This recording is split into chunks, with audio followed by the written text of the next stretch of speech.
कुंढेई canal बंध lining काम निम्नमानर अधा पंतरिया काम छाड़ी ठिकादार छु बढ़ुछि असंतोष।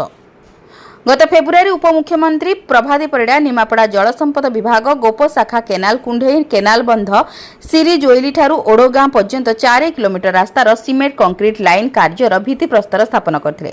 ठिका संस्था ओसीसी एही काम नैथिला।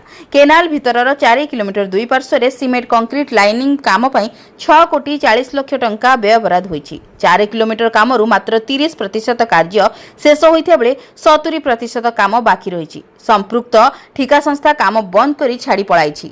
जेतिके सिमेंट लाइनिंग काम होईछि ता अत्यंत निम्न मानर जोगु 2 मास न पुरुणु सिमेंट रु अतडा खसी ताहा जाय भांगी गलाणी। टिके भल भाबे देखंतु ए दृश्यटिकु।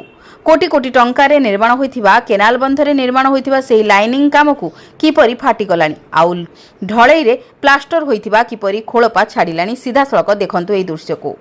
लाइनिंग कामरे ठीक भाबरे सिमेंट भाग दिया न जाई ढळई करा जाइथिबारु सिमेंट प्लास्टर केनाल भितरकु खसी पडुथुबा देखिबाकु मिलिछि। ए कार्य नैथिबा संस्था निम्न मानर काम करुथुबार काम ताहा हेबार मात्र 2 मास न परुणु नष्ट होइथिबा स्थानीय बासिंदा सुशांत नायक, विजय बेहेरा, पवित्र परिड़ा, अंतर्जामी साहू, नंद महारणा, रमाकांत भोई प्रमुख अभियोग करछन्ती।